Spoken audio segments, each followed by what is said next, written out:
Hallelujah. Good morning. ಮತ್ತೊಂದು ದಿನವನ್ನು ದೇವರು ನಮ್ಮ ಜೀವಿತದಲ್ಲಿ ಅನುಗ್ರಹಿಸಿದ್ದಕ್ಕಾಗಿ ಆತನನ್ನು ಸ್ತುತಿಸೋಣ. ಈ ದಿನ ಶನಿವಾರವಾಗಿದೆ, 26ನೇ ತಾರೀಕು ಜುಲೈ ತಿಂಗಳು. ಬನ್ನಿ ಒಂದು ಚಿಕ್ಕ ಪ್ರಾರ್ಥನೆ ಮಾಡಿ ವಾಕ್ಯ ಧ್ಯಾನಿಸೋಣ. ಪರಿಶುದ್ಧ ದೇವರೇ, ನಿಮಗೆ ವಂದನೆಗಳು. ಮತ್ತೊಂದು ದಿನ ನಮ್ಮ ಜೀವಿತದಲ್ಲಿ ಕೊಟ್ಟಿದ್ದೀರಿ. ಮತ್ತೊಮ್ಮೆ ನಿಮ್ಮ ವಾಕ್ಯಕ್ಕಾಗಿ ಕಾದುಕೊಂಡಿರಲು ನಮ್ಮೆಲ್ಲರೊಂದಿಗೆ ಮಾತಾಡಿರೆಂದು ಕ್ರಿಸ್ತನ ನಾಮದಲ್ಲಿ ಬೇಡುತ್ತೇನೆ ತಂದೆಯೇ, ಆಮೇನ್. ಹೇಗಿದ್ದೀರಿ ಪ್ರಿಯರೇ? ಚೆನ್ನಾಗಿದ್ದೀರಾ? ಸೈತಾನನು ಹೇಳುವ ದೊಡ್ಡ ಸುಳ್ಳು ಶುದ್ಧ ಸುಳ್ಳು ಅನ್ನುತ್ತಾರಲ್ಲವೇ? ಅದೇನಾಗಿದೆ ಗೊತ್ತಾ? ನಿಮ್ಮನ್ನು ದೇವರು ಕೈಬಿಟ್ಟಿದ್ದಾನೆ, ನಿಮ್ಮನ್ನು ದೇವರು ಮರೆತು ಹೋಗಿದ್ದಾರೆ, ನೀವಂದ್ರೆ ದೇವರಿಗೆ ಇಷ್ಟ ಇಲ್ಲ. ಇಂತಹ ಆಲೋಚನೆಗಳು ನಿಮಗೆ ಯಾರು ತರುತ್ತಿದ್ದಾರೆ? ನನ್ನನ್ನು ದೇವರು ಬಿಟ್ಟು ಹೋಗಿದ್ದಾರೇನೋ, ನನ್ನನ್ನು ದೇವರು ಮರೆತು ಹೋಗಿದ್ದಾರೇನೋ, ನನ್ನ ಪ್ರಾರ್ಥನೆಗೆ ಉತ್ತರ ಬರ್ತಿಲ್ಲ, ನನ್ನ ದೇವರು ಬೇರೆಯವರಿಗೆ ಬೇಡಿದ್ದೆಲ್ಲ ಕೊಡ್ತಿದ್ದಾರೆ, ನಾನು ಕೊಡ್ತಾ ಇಲ್ಲ, ನಾನಂದ್ರೆ ಇಷ್ಟವಿಲ್ಲ ಎಂಬ ಆಲೋಚನೆಗಳು ನಿಮ್ಮಲ್ಲಿ ಮೂಡಿ ಬರ್ತಿವೆಯಾ? ಅಂತಹ ಆಲೋಚನೆ ಬಂದವರ ನಂಬಿಕೆ ಏನಾಗಿ ಹೋಯಿತು ಪ್ರಿಯರೇ? ನಂಬಿಕೆ ಹೀನರಾಗ್ಬಿಡ್ತಾರೆ. ಅಂತಹ ಆಲೋಚನೆಗಳಿಗೆ ಅವಕಾಶ ಕೊಟ್ಟವನು ಕುಗ್ಗಿ ಹೋಗ್ತಾನೆ. ನಂಬಿಕೆಯಲ್ಲಿ ಬಿದ್ದೋಗುತ್ತಾನೆ. ಸುಳ್ಳನ್ನು ನಂಬಬೇಡಿರಿ. ಸೈತಾನನಿಗೆ ಯೇಸು ಕೊಟ್ಟ ಹೆಸರೇನೆಂದರೆ ಅವನೊಬ್ಬ ಸುಳ್ಳುಗಾರನು, ಸುಳ್ಳಿಗೆ ಮೂಲಪುರುಷನಾಗಿದ್ದಾನೆ, ಸುಳ್ಳನ್ನು ಹುಟ್ಟಿಸಿದವನಾಗಿದ್ದಾನೆ. ಯೇಸುವಿನ ಪ್ರೀತಿ ಮಾರ್ಪಡುವುದಿಲ್ಲ. ಯೇಸು ನಿಮ್ಮನ್ನು ಎಂದಿಗೂ ಕೈ ಬಿಡುವುದಿಲ್ಲ, ತೊರೆದು ಬಿಡುವುದಿಲ್ಲ. ಆತನು ನಿಮ್ಮನ್ನು ಎಂದೆಂದಿಗೂ ಮರೆಯುವುದಿಲ್ಲ. ನಮ್ಮನ್ನು ಯೇಸು ಮರೆತು ಹೋಗಲಿಲ್ಲ. ನಮ್ಮ ಪ್ರಾರ್ಥನೆಗೆ ಉತ್ತರ ಕೊಡ್ತಾರೆ. ನಮ್ಮ ದೋಷಗಳ ನಿಮಿತ್ತ ನಾವು ಈ ಪರಿಸ್ಥಿತಿಯಲ್ಲಿದ್ದೇವೆ ಹೊರತು ನಮ್ಮನ್ನು ಆತನು ತೊರೆದು ಬಿಡಲಿಲ್ಲ. ನಾನೇ ಆತನಿಂದ ದೂರ ಬಂದೆನು, ಆತನು ಮಾತ್ರ ನನ್ನಿಂದ ದೂರ ಹೋಗಲಿಲ್ಲ ಎಂದು ನೀವು ಗ್ರಹಿಸಿಕೊಂಡವರಾಗಿ ಕರ್ತನೇ ಎಂದು ಕೂಗಿಕೊಳ್ಳುವುದಾದರೆ ಆತನು ತನ್ನ ಕೈಯನ್ನು ಚಾಚಿ ನಿಮ್ಮನ್ನು ಮೇಲೆ ಕೆತ್ತುವುದಕ್ಕಾಗಿ, ನಿಮ್ಮನ್ನು ಅಪ್ಪಿಕೊಂಡು ನಿಮ್ಮನ್ನು ಮುದ್ದಾಡುವುದಕ್ಕಾಗಿ, ನೀವು ಕಳ್ಕೊಂಡಿರುವುದನ್ನೆಲ್ಲ ತಿರುಗಿ ಕೊಡುವುದಕ್ಕಾಗಿ, ಒಬ್ಬ ತಾಯಿ ಲಾಲಿಸಿರುವಂತೆ ನಿಮ್ಮನ್ನು ಲಾಲಿಸುವುದಕ್ಕಾಗಿ, ಒಬ್ಬ ತಂದೆ ಹೊತ್ತುಕೊಳ್ಳುವಂತೆ ನಿಮ್ಮನ್ನು ತನ್ನ ಭುಜದ ಮೇಲೆ ಹೊತ್ತುಕೊಳ್ಳುವುದಕ್ಕಾಗಿ ನಮ್ಮ ಪರಮ ತಂದೆ ಆಶಿಸುತ್ತಿದ್ದಾರೆ. ನೋಡೋಣ ಬನ್ನಿ. ಯೆಶಾಯನ ಪುಸ್ತಕ 49ನೇ ಅಧ್ಯಾಯ 14ನೇ ವಚನ. ಚೀಯೋನ್ ನಗರಿಯೋ, ಯೆಹೋವನು ನನ್ನನ್ನು ಕೈಬಿಟ್ಟಿದ್ದಾನೆ, ಕರ್ತನು ನನ್ನನ್ನು ಮರೆತಿದ್ದಾನಲ್ಲ ಅಂದುಕೊಂಡಳು. ಅಲ್ಲಿ ಚಿಯೋನ್ ಎಂಬ ಹೆಸರಿನಲ್ಲಿ ನಿಮ್ಮ ಹೆಸರು ಕೂಡ ಇಟ್ಕೊಳ್ರಿ. ನಿಮ್ಮ ಹೆಸರಲ್ಲಿ ಇಟ್ಕೊಂಡ್ರೆ ಕರೆಕ್ಟಾಗಿ ಸೆಟ್ ಆಗುತ್ತೆ ಅಲ್ಲಿ. ಏನಂತೆ? ದಿನಾಲೂ ಹಾಗೆ ಅಂದುಕೊಳ್ಳದೇ ಇರಬಹುದು, ಆದರೆ ಕೆಲವು ಸಂದರ್ಭಗಳಲ್ಲಿ ನಿಮ್ಮ ಜೀವಿತದಲ್ಲಿ ಹಾಗೆ ಅಂದ್ಕೊಂಡ್ರಿ. ನಿಮ್ಮ ಪ್ರಾರ್ಥನೆಗೆ ಉತ್ತರ ಬರದೇ ಇರುವಾಗ, ಪರಿಸ್ಥಿತಿಗಳು ತಾರುಮಾರಾದಾಗ, ಆ ಸ್ಥಿತಿಯನ್ನೇ ಅವಕಾಶವಾಗಿ ತೆಗೆದುಕೊಂಡು ಸೈತಾನನು ನಿಮ್ಮನ್ನು ಕುಗ್ಗಿಸಿ ಬಿಡಲು ನಿಮಗೆ ಇಂತಹ ಆಲೋಚನೆಗಳನ್ನು ಹುಟ್ಟಿಸುತ್ತಾನೆ, ಮಾತಾಡಿಸ್ತಾನೆ. ಸುತ್ತಲಿರುವವರಿಂದ ಬೇಕಾದ್ರೆ, ಎಲ್ಲಿದ್ದಾರೆ ನಿಮ್ಮ ದೇವರು, ಎಲ್ಲಿಗೆ ಹೋಗಿದ್ದಾರೆ ನಿಮ್ಮ ದೇವರು, ಏನ್ ಮಾಡಿದ್ದಾರೆ ನಿಮ್ಮ ದೇವರು, ದೇವರು ಅಂದ್ರೆ ಈಗ ಏನಾಯ್ತು ನೋಡಿ ಅನ್ನುತ್ತಾರಲ್ಲವೇ? ಯೋಬನಿಗೂ ಹಾಗೆಯೇ ಕಾಡಿಸ್ತಾರೆ ಅವನ ಸ್ನೇಹಿತರು, ಫ್ರೆಂಡ್ಸ್ ಆಗಿರೋರು. ಆದರೆ ಒಂದು ವಿಷಯ ಜ್ಞಾಪಕದಲ್ಲಿಟ್ಕೊಳ್ರಿ, ದೇವರು ಮಾತ್ರ ನಿಮ್ಮನ್ನು ಕೈ ಬಿಡಲಿಲ್ಲ, ಬಿಟ್ಟು ಬಿಡಲಿಲ್ಲ. ಮುಂದೆ ಓದುತ್ತೇನೆ ಕೇಳಿ. ಒಬ್ಬ ಹೆಂಗಸು ತಾನು ಹೆತ್ತ ಮಗುವಿನ ಮೇಲೆ ಕರುಣೆ ಇಡದೆ ಮೊಲೆಕೂಸನ್ನು, ಏನಂತೆ? ಮೊಲೆಕೂಸನ್ನು ಮರೆತಾಳೆ. ಅಂದರೆ ತನ್ನ ಗರ್ಭದಿಂದ ಹುಟ್ಟಿರುವಂತಹ ಮೊಲೆಕೂಸನ್ನು, ಹಸುಕೂಸನ್ನು ಸ್ತ್ರೀ ಮರೆತಾಳೇ.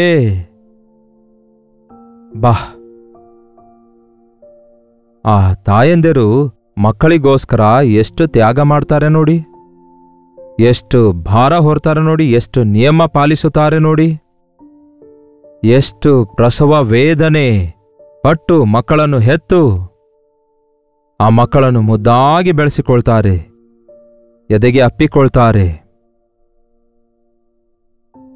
ತಮ್ಮ ಮಕ್ಕಳನ್ನು ರಾತ್ರಿ ಹಗಲು ಕಾಪಾಡಿಕೊಳ್ತಾರೆ. ಹೆತ್ತ ಮಗುವನ್ನು ತನ್ನ ತಾಯಿ ಮರೆತಾಳೇ? ಮರೆಯುವುದಿಲ್ಲ. ಬಹುಶಃ ಕೆಲವರು ಹೇಳಬಹುದೇನೋ, ಅದು ಆ ಕಾಲದಲ್ಲಿತ್ತು ಬ್ರದರ್, ಈಗ ಹಾಗಲ್ಲ. ಈ ಕಾಲದಲ್ಲಿ ತಾಯಂದಿರೇ ಮಕ್ಕಳನ್ನು ಸಾಯಿಸಿಕೊಳ್ತಿದ್ದಾರೆ. ಹೇಗೆಂದರೆ, ಗರ್ಭವತಿ ಎಂದು ಗೊತ್ತಾದ ನಂತರ, ತಾನು ಒಂದು ಮಗುವಿಗೆ ತಾಯಾಗ್ತಿದ್ದೇನೆ ಎಂದು ಅರಿತುಕೊಂಡ ನಂತರ ಆ ಮಗುವನ್ನು ಸಾಯಿಸಿಕೊಂಡರೆ, ಆ 3ನೇ ತಿಂಗಳಲ್ಲಿ, 4ನೇ ತಿಂಗಳಲ್ಲಿ, 5ನೇ ತಿಂಗಳಲ್ಲಿ ಆ ಮಗುವಿನ ಹೃದಯ ಬಡಿತ ಬಡಿದುಕೊಳ್ಳಲು ಆರಂಭವಾಯಿತು. ಆ ಮಗುವಿನೊಳಗೆ ಜೀವ ಬಂತು. ಅಂಥ ಮಗುವನ್ನು ಸಾಯಿಸೋದು ಎಷ್ಟು ಘೋರ ನೋಡಿ. ಲೋಕ ನೋಡುವುದಕ್ಕಿಂತ ಮುಂಚೆ ತಾಯಿ ಗರ್ಭದಲ್ಲಿಯೇ ಮಿಲಿಯನ್ಸ್ ಆಫ್ ಮಕ್ಕಳು ಈ ದಿನ ಕೊಲ್ಲಲ್ಪಡ್ತಿದ್ದಾರೆ. ತಾಯಿಯ ಅನುಮತಿಯೊಂದಿಗೆ ತೆಗೆದುಹಾಕಿರಿ, ಗರ್ಭ ನನಗೆ ಬೇಡ ಅನ್ನುತ್ತಾರೆ. ಸಾಯಿಸಿರಿ ಗರ್ಭದಲ್ಲಿಯೇ ಮಗುವನ್ನು ಎನ್ನುವಂತೆ ಇಲ್ಲಿಗಲ್ ಕಾಂಟ್ಯಾಕ್ಟ್ಸ್ ಮುಖಾಂತರ ವಿವಾಹವಾಗುವ ಮುಂಚೆಯೇ ತಪ್ಪಾದ ಸಂಬಂಧ ಇಟ್ಕೊಳ್ಳುವುದರಿಂದ, ಇನ್ನು ಕೆಲವರಿಗೆ ಮಗು ಆದರೆ ನಾನು ಅದನ್ನು ಸಾಕಬೇಕಾಗತ್ತೆ, ನನ್ನ ಅಂದ ಹೋಗುತ್ತೆ, ನನ್ನ ಆರೋಗ್ಯ ಕೆಟ್ಟು ಹೋಗ್ತದೆಂಬ ಒಂದು ತಪ್ಪಾದ ಆಲೋಚನೆಯಿಂದ ಅಮೆರಿಕದಂತಹ ದೇಶದಲ್ಲಿ ಎಷ್ಟೋ ಜನರು ಯೌವನಸ್ಥರು ಗರ್ಭಿಣಿಯಾದಾಗ ಗರ್ಭದಲ್ಲಿಯೇ ಮಕ್ಕಳನ್ನು ಸಾಯಿಸಿಕೊಳ್ಳುತ್ತಿರುವುದು ನೋಡುತ್ತಾ ಇರುವಾಗ, ಇದನ್ನು ಮುಂದೆ ತಿಳಿದುಕೊಂಡಿರುವ ದೇವರು, ಒಬ್ಬ ಸ್ತ್ರೀಯು ತಾನು ಗರ್ಭದಲ್ಲಿ ಹೆತ್ತಿರುವ ಮಗುವನ್ನು ಮರೆತಾಳೇ? ಅವರಾದರೂ ಮರೆಯಬಹುದೇನೋ, ಆದರೆ ಅವರಾದರೂ ಮರೆತು ಹೋಗುತ್ತಾರೆ. ಆದರೆ ತಾಯಿ ಕೂಡ ತನ್ನ ಗರ್ಭದಲ್ಲಿರುವ ಮಗುವಿನ ವಿಷಯದಲ್ಲಿ ಪ್ರೀತಿ ಇಲ್ಲದವಳಾಗಿರುತ್ತಾಳೇನೋ, ಆದರೆ ತನ್ನ ಹೆತ್ತ ಮಗುವನ್ನು ಮಾರಿಕೊಳ್ಳುತ್ತಾಳೇನೋ, ಆದರೆ ತನ್ನ ಹೆತ್ತ ಮಗುವನ್ನು ಬಿಟ್ಟು ಬಿಡುತ್ತಾಳೇನೋ. ಆದರೆ ಇತ್ತೀಚೆಗೆ ಯಾರೋ ಒಬ್ರು ಆಟೋದಲ್ಲಿ ಹೋಗುವಾಗ ಫೋನ್ನಲ್ಲಿ ಮಾತಾಡ್ತಾ ಹಸುಕೂಸನ್ನು ಆಟೋದಲ್ಲಿ ಮಲಗಿಸಿ ಫೋನ್ನಲ್ಲಿ ಮಾತಾಡ್ತಿರುವ ಧ್ಯಾಸದಲ್ಲಿ ಫೋನಲ್ಲೇ ಮಾತಾಡ್ತಾ ಕೆಳಗಿಳಿದು ಆ ಮಗುವನ್ನು ಬಿಟ್ಟು ಹೊರಟೋದಳಂತೆ. ಸ್ವಲ್ಪ ತಾದ ಮೇಲೆ ಆಟೋ ಡ್ರೈವರ್ ಇದೇನು ಹಿಂದೆ ಮಗು ಅಳುವುದು ಕೇಳಿಸ್ತಿದೆ ಅಂತ ನೋಡಿದ್ರೆ ಮಗುವನ್ನಲ್ಲೇ ಬಿಟ್ಟು ಹೋದಳು. ಎಷ್ಟು ಭಯಂಕರ ನೋಡಿ. ಹೆತ್ತ ಮಕ್ಕಳಿಗಿಂತಲೂ ಸೆಲ್ಫೋನ್ ಹೆಚ್ಚಾಗ್ಬಿಟ್ಟಿವೆ ಈ ದಿನದ ತಾಯಂದಿರಿಗೆ. ಮಕ್ಕಳ ಮೇಲೆ ತೋರಿಸಬೇಕಾದ ಪ್ರೀತಿಯ ಅನಾವಶ್ಯಕವಾದ ಅಲಂಕಾರದ ಮೇಲೆ ತೋರಿಸ್ತಿದ್ದಾರೆ ಈ ದಿನ. ಮಕ್ಕಳಿಗೆ ಚೆನ್ನಾಗಿ ಆಟ ಆಡಿಸುತ್ತಾ ತಿರುಗಾಡಿಸುತ್ತಾ ಊಟ ಮಾಡಿಸ್ತಾ ಇದ್ರು ಒಂದು ಕಾಲದಲ್ಲಿ. ಈ ದಿನ ಆ ಮಕ್ಕಳಿಗೆ ಮೊಬೈಲಲ್ಲಿ ಒಂದು ವಿಡಿಯೋ ಗೇಮ್ ತೋರಿಸುತ್ತಾ, ಆ ಕಾರ್ಟೂನ್ ನೆಟ್ವರ್ಕ್ ತೋರಿಸುತ್ತಾ ಅವರಿಗೆ ತಿನ್ನಿರಿ ಎಂದು ಹೇಳಿ ಹೋಗ್ತಾರೆ. ತಾಯಂದೇರೇನೋ, ಈ ಮಗುವಿಗೆ ನಾನು ತಾಯಿಯಾಗಿದ್ದೇನಲ್ಲವೇ? ನಾನು ಹುಚ್ಚುಚ್ಚಾದ ಕೆಲಸ ಮಾಡ್ತಿದ್ದೇನಲ್ಲವೇ?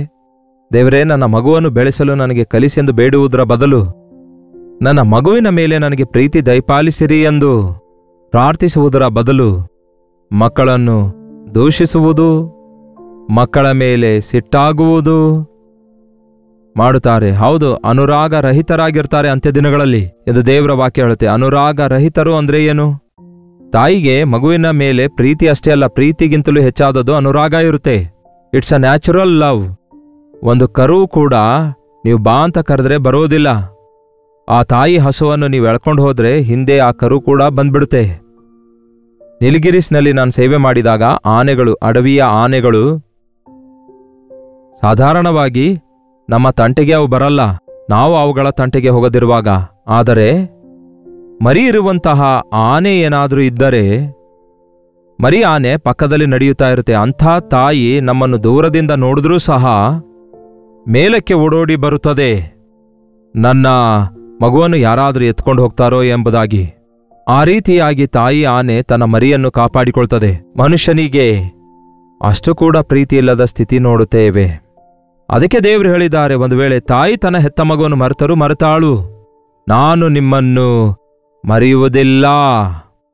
ಹಲ್ಲೆಲೂಯಾ, ನಾನು ನಿಮ್ಮನ್ನು ಮರೆಯುವುದಿಲ್ಲ. ಯೇಸು ನಿಮ್ಮನ್ನು ಮರೆಯುವುದಿಲ್ಲ. ಆತನು ನಿಮ್ಮನ್ನು ತಳ್ಳಿಬಿಡೋದಿಲ್ಲ. ಈ ಯೇಸುವಿನ ಪ್ರೀತಿ ನೀವು ಗುರುತಿಸುವುದಾದರೆ ನೀವು ಅನ್ಬಹುದು, ದೇವರು ನನ್ನನ್ನು ಮರ್ತೋಗಿದ್ದಾರೆ, ದೇವರಿದ್ರೆ ನನಗೇನು ಮಾಡಿದ್ದಾರೆ, ದೇವರು ನನಗಿದ್ರೆ ಯಾಕೆ ನನಗೆ ಹೀಗಾಯಿತು ಎಂಬ ಆಲೋಚನೆಯಾಗಲಿ ಮಾತುಗಳಾಗಲಿ ನಮ್ಮ ಬಾಯಿಂದ ಬರಬಾರ್ದು. ಅಂಥ ಯೋಚನೆ ನಮ್ಮ ಹೃದಯದಲ್ಲಿರಬಾರ್ದು. ನಾನಾದರೂ ನಿನ್ನನ್ನು ಮರೆಯನು. ಇಗೋ, ನನ್ನ ಅಂಗೈಗಳಲ್ಲಿ ನಿನ್ನನ್ನು ಚಿತ್ರಿಸಿದ್ದೇನೆ. ನೋಡು, ನನ್ನ ಅಂಗೈನಲ್ಲಿ ನಿನ್ನನ್ನು ಚಿತ್ರಿಸಿದ್ದೇನೆ. ನೀವು ಅತಿ ಬೇಗನೆ, ಅತ್ಯಂತ ವೇಗವಾಗಿ, ತಕ್ಷಣವೇ ನೋಡುವಂಥದ್ದು ಯಾವುದಾದ್ರೂ ಇರೋದಾದರೆ ನಿಮ್ಮ ಕೈಗಳಾಗಿವೆ. ಬಹಳಷ್ಟು ಜನ ಕೈ ಮೇಲೆ ಫೋನ್ ನಂಬರ್ ಬರ್ಕೊಳ್ತಾರೆ. ಬಹಳಷ್ಟು ಜನ ಚಿಕ್ಕ ಮಕ್ಕಳು ಕಾಪಿ ಹೊಡೆಯುವುದಕ್ಕಾಗಿ ಸ್ಕೂಲ್ನಲ್ಲಿ ಮಕ್ಕಳು ಆನ್ಸರ್ಸ್ಗಳನ್ನು ಬರ್ಕೊಳ್ತಾರೆ. ಯಾಕೆಂದರೆ ಯಾರಿಗೂ ಗೊತ್ತಾಗದಂತೆ ಹೀಗೆ ಬಿಚ್ಚಿ ಹೀಗೆ ಹಿಡಿಯುತ್ತಾ ನೋಡಿಕೊಳ್ತಿರ್ತಾರೆ. ಅಂದರೆ ನಾವು ದೇವರ ಮುಂದೆ ಎಷ್ಟು ಹತ್ತಿರದಲ್ಲಿದ್ದೇವೆ ಗೊತ್ತಾ? ಆತನ ಅಂಗೈನಲ್ಲಿದ್ದೇವೆ.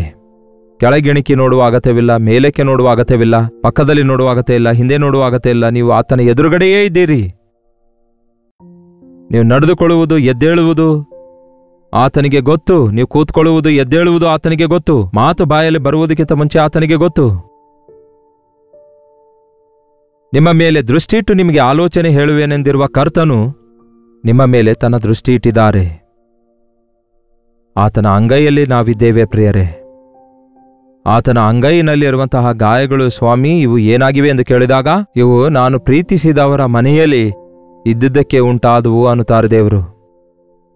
ಆತನು ನಮ್ಮನ್ನು ತನ್ನ ಅಂಗೈಯಲ್ಲಿ ಮರೆಮಾಡುವುದಕ್ಕಾಗಿ ಆತನ ಕೈಗೆ ಮಳೆ ಹೊಡೆಯಲಾದವು. ಆ ಗಾಯದ ಅಡಿಯಲ್ಲಿ ನೀವು ಮರೆಯಾದಾಗ ಆತನ ರಕ್ತದಲ್ಲಿ ನೀವು ಶುದ್ಧೀಕರಿಸಲ್ಪಟ್ಟು ತಾಯಿಯ ಗರ್ಭದಲ್ಲಿ ಒಂದು ಮಗು ಇದ್ದಂತೆ ಕರ್ತನ ಹಸ್ತದ ಅಡಿಯಲ್ಲಿ, ರಕ್ತದ ಅಡಿಯಲ್ಲಿ ನೀವು ಭದ್ರಪಡಿಸಲ್ಪಡ್ತೀರಿ. ಕ್ರಿಸ್ತನ ರಕ್ತ ನಿಮ್ಮ ಸುತ್ತಲೂ ಕವಚದಂತಿರುತ್ತದೆ. ಯಾವ ರೋಗ ನಿಮಗುಂಟಾಗದೆ, ಯಾವ ಅಪಾಯ ನಿಮಗುಂಟಾಗದೆ, ಯಾವ ಸೈತಾನನೂ ನಿಮ್ಮನ್ನು ಮುಟ್ಟದಂತೆ ಆತನು ನಿಮ್ಮನ್ನು ತನ್ನ ಕೈಯಲ್ಲಿ ಭದ್ರಪಡಿಸಿಕೊಂಡಿದ್ದಾನೆ. ಹಾಲೆಲೂಯ. ಇದನ್ನು ನಂಬಿರಿ. ನೋಡಿರಿ, ಈ ವಚನ ಏನು ಹೇಳುತ್ತೆ? ಇಗೋ, ನಾನು ನನ್ನ ಅಂಗೈಗಳಲ್ಲಿ ನಿಮ್ಮನ್ನು ಚಿತ್ರಿಸಿಕೊಂಡಿದ್ದೇನೆ, ನಿಮ್ಮನ್ನು ಮುಚ್ಚಿಟ್ಟುಕೊಂಡಿದ್ದೇನೆ, ನಿಮ್ಮನ್ನು ಬರೆದಿಟ್ಟುಕೊಂಡಿದ್ದೇನೆ, ನಿಮ್ಮನ್ನು ನೋಡಿಕೊಳ್ತಿದ್ದೇನೆ. ಎಷ್ಟು ದೊಡ್ಡ ದೇವರು ನಮ್ಮ ದೇವರು ನೋಡಿ. ಸೈತಾನನ ಸುಳ್ಳನ್ನು ನಂಬಬೇಡಿರಿ. ಪಾಪದಲ್ಲಿ ಬಿದ್ದಿರುವುದಕ್ಕಾಗಿಯೋ, ಮಾಡಬಾರದನ್ನು ಮಾಡಿದ್ದಕ್ಕಾಗಿಯೋ, ದೇವರಿಗೆ ಅವಿಧೇಯರಾಗಿದ್ದಕ್ಕಾಗಿಯೋ, ಇನ್ನು ನೀವು ದೇವರಿಗೆ ಉಪಯೋಗಕ್ಕೆ ಬರಲ್ಲ, ದೇವರು ನಿಮ್ಮನ್ನು ಉಪಯೋಗಿಸಲ್ಲ, ದೇವರು ನಿಮ್ಮನ್ನು ತೊರೆದು ಬಿಟ್ಟಿದ್ದಾರೆ ಎಂಬ ಮಾತಿಗೆ ಅವಕಾಶ ಕೊಡಬೇಡಿ. ಅವಿಧೇಯರಾಗಿ ತಿರುಗಿ ಬಿದ್ದಿರುವ ಪ್ರಜೆಗಳಿಗೋಸ್ಕರ ದಿನವೆಲ್ಲ ಆತನು ತನ್ನ ಕೈಗಳನ್ನು ಚಾಚಿಕೊಂಡೇ ಇದ್ದಾನೆ. ಆತನು ತನ್ನ ಕೈಗಳನ್ನು ಚಾಚಿ ಅವಿಧೇಯರಾಗಿರುವ ನಿಮ್ಮನ್ನು, ಎದುರು ಬಿದ್ದಿರುವ ನಿಮ್ಮನ್ನು ಇನ್ನೂ ಕ್ಷಮಿಸುವುದಕ್ಕಾಗಿ, ಇನ್ನೂ ಅಪ್ಪಿಕೊಳ್ಳುವುದಕ್ಕಾಗಿ, ಇನ್ನೂ ನಿಮಗೆ ಆದರಣೆ ಕೊಡುವುದಕ್ಕಾಗಿ ಆತನು ದಿನವೆಲ್ಲ ತನ್ನ ಕೈಗಳನ್ನು ಚಾಚಿ, ಮಾತು ಕೇಳಲಲ್ಲದವರಿಗಾಗಿ ದಿನವಿಡೀ ತನ್ನ ಕೈಗಳನ್ನು ಚಾಚಿ ಎದುರು ನೋಡ್ತಿದ್ದಾರೆ. ಗಾಯವುಳ್ಳ ಯೇಸುವಿನ ಕೈಗಳು ಈ ದಿನ ನಿಮಗೋಸ್ಕರ ಚಾಚಿ ಎದುರು ನೋಡುತ್ತಿವೆ. ಯೇಸುವಿನ ಪ್ರೀತಿಯಲ್ಲಿ ನಂಬಿಕೆ ಇಡೋದಾದರೆ ದಾರಿ ತಪ್ಪಿ ಹೋದ ಮಗನು ತಿರುಗಿ ಬಂದಂತೆ ನೀವು ತಿರುಗಿ ಯೇಸುವಿನ ಪಾದದ ಬಳಿಗೆ ಬರೋದಾದರೆ ನಿಮ್ಮನ್ನು ಶಿಕ್ಷಿಸುವುದಿಲ್ಲ, ಕ್ಷಮಿಸುತ್ತಾರೆ. ನಿಮ್ಮನ್ನು ತಳ್ಳಿಬಿಡುವುದಿಲ್ಲ, ಅಪ್ಪಿಕೊಳ್ತಾರೆ. ನಿಮ್ಮನ್ನು ಅಸಹಿಸಿಕೊಳ್ಳುವುದಿಲ್ಲ, ಮುದ್ದಾಡ್ತಾರೆ. ನೀವು ಕಳೆದುಕೊಂಡಿರುವುದೆಲ್ಲವನ್ನು ತಿರುಗಿ ನಿಮಗೆ ಕೊಡ್ತಾರೆ. ನೋಡಿರಿ, ನನ್ನ ಅಂಗೈಗಳಲ್ಲಿ ನಿನ್ನನ್ನು ಚಿತ್ರಿಸಿದ್ದೇನೆ. ನಿನ್ನ ಪೌಳಿಗೋಡೆಗಳು ಸದಾ ನನ್ನ ಕಣ್ಣೆದುರಿನಲ್ಲಿವೆ. ನೀವು ಎಲ್ಲಿದ್ದೀರೋ ಅಲ್ಲಿ ನಿಮ್ಮ ಸುತ್ತಲೂ ಒಂದು ಬೇಲಿ ಇದೆ. ನನ್ನ ಬೇಲಿ ದಾಟಿ ಹೊರಗೆ ಹೋಗದಂತೆ ನನ್ನ ಕಣ್ಣಿನ ಸನ್ನೆಗಳಲ್ಲಿ, ನನ್ನ ಕಣ್ಣು ದೃಷ್ಟಿಯಲ್ಲಿ ನೀವಿದ್ದೀರಿ. ಎಷ್ಟೇ ದೂರ ಹೋದರೂ ನನಗೆ ಕಾಣಿಸುತ್ತಾ ಇದ್ದೀರಿ. ನಿಮ್ಮ ಸುತ್ತಲೂ ಬೇಲಿ ಹಾಕಿ ನೀವು ಸೈತಾನನ ಉರುಳಿನಲ್ಲಿ ಬೀಳದಂತೆ, ಪಾಪದ ಶಕ್ತಿಗಳಿಗೆ ಗುರಿಯಾಗದಂತೆ ನಿಮ್ಮನ್ನು ಕಾಪಾಡುತ್ತೇನೆ ಅನ್ನುತ್ತಾರೆ. ನಿಮ್ಮನ್ನು ಕಾಪಾಡುವ ಆತನು ತೂಕಡಿಸುವುದಿಲ್ಲ, ನಿದ್ರಿಸುವುದಿಲ್ಲ.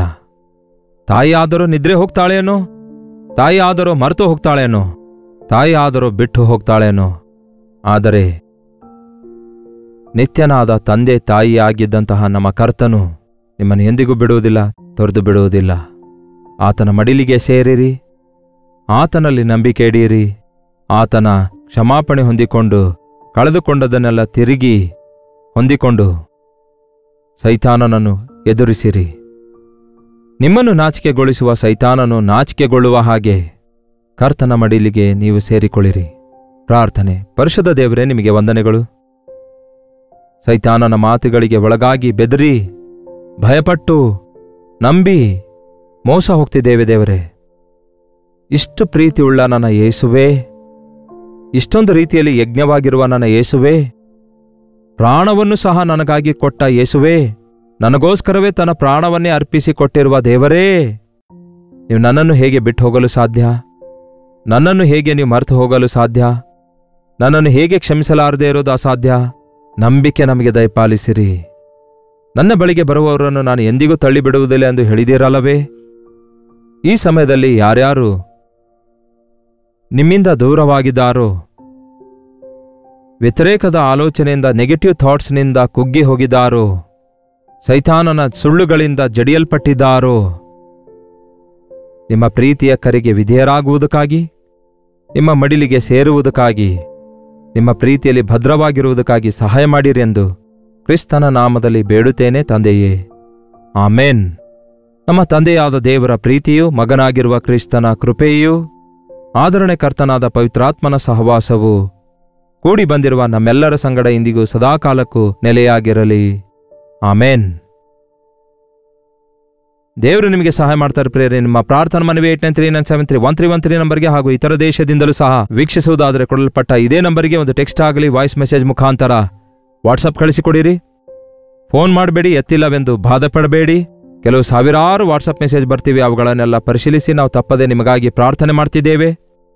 ಸಾಧ್ಯವಾದಷ್ಟು ಮಟ್ಟಿಗೆ ಅವಶ್ಯಕತೆ ಇರುವವರಿಗೆ ಪ್ರತ್ಯುತ್ತರ ಕೊಡಲು ಬಯಸ್ತಿದ್ದೇವೆ. ನಿಮ್ಮ ಪ್ರಾರ್ಥನೆಗಳಿಗೆ ಉತ್ತರ ಸಿಕ್ಕಿವೆ ಎಂದು ತಿಳಿಯಪಡಿಸುತ್ತಿರುವುದಕ್ಕಾಗಿ ದೇವರನ್ನು ವಂದಿಸ್ತೇವೆ. ಡಾಕ್ಟರ್ ಜೈಪಾಲ್ ಕನ್ನಡ ಯೂಟ್ಯೂಬ್ ಚಾನಲನ್ನು ಲೈಕ್ ಮಾಡಿರಿ, ಶೇರ್ ಮಾಡಿರಿ, ನಿಮ್ಮ ಹೆಸರು ಊರು ಕಾಮೆಂಟ್ ಸೆಕ್ಷನ್ನಲ್ಲಿ ಟೈಪ್ ಮಾಡಿರಿ. ಇದುವರೆಗೂ doctor Jaipal Kannada YouTube channel subscribe ಮಾಡಿಕೊಳ್ಳದಿದ್ದರೆ ಹಿಂದೆ ಸಬ್ಸ್ಕ್ರೈಬ್ ಮಾಡಿಕೊಳ್ಳಿರಿ. ನಮ್ಮ ಸೇವೆ ವಿವರ ಬೇಕಾದರೆ www.jaipal.org ಎಂಬ ನಮ್ಮ ವೆಬ್ಸೈಟನ್ನು ಸಂಧಿಸಿರಿ. ಕೆಳಗೆ ಕಾಣುವ QR ಕೋಡ್ ಸ್ಕ್ಯಾನ್ ಮಾಡಿಕೊಳ್ಳಿರಿ. ಇತರ ಡೀಟೇಲ್ಸ್ ತಿಳಿದುಕೊಳ್ಳಿರಿ. 6 ಭಾಷೆಗಳಲ್ಲಿ ಪ್ರಸಾರವಾಗುವ ಟೆಲಿವಿಷನ್ ಕಾರ್ಯಕ್ರಮಕ್ಕಾಗಿಯೂ ಪ್ರಾರ್ಥಿಸಿರಿ. ನಿಮ್ಮಿಂದಾದಷ್ಟು ಸಹಾಯ ಮಾಡಲು ಆಶಿಸುವುದಾದರೆ, ಕರ್ತನ ಪ್ರೇರೇಪಣೆ ಮೇರೆಗೆ ನೀವು ನಿಮ್ಮ ಕಾಣಿಕೆ ಕಳಿಸಲು ಇಚ್ಛಿಸುವುದಾದರೆ ಕೆಳಗಡೆ ಬ್ಯಾಂಕ್ ಡೀಟೇಲ್ಸ್ ಇವೆ. ಇನ್ನೂ ಹೆಚ್ಚಿನ ವಿವರ ನಿಮಗೆ ಬೇಕಾದರೆ ಕೆಳಗೆ ಕೊಡಲ್ಪಟ್ಟ ನಂಬರಿಗೆ ನೀವು ತಪ್ಪದೆ ಕರೆ ಮಾಡಿ. ಯಥಾಪ್ರಕಾರ ಮತ್ತೆ ನಾಳೆ ಇದೇ ಅನುದಿನದ ಧ್ಯಾನ ಎಂಬ ಕಾರ್ಯಕ್ರಮದಲ್ಲಿ ಮತ್ತೆ ಭೇಟಿಯಾಗೋಣ. ಅಲ್ಲಿವರೆಗೂ ದೇವರ ಮಹಾಕೃಪೆ ನಿಮ್ಮೆಲ್ಲರೊಂದಿಗೆ ನೆಲೆಸಿರಲಿ.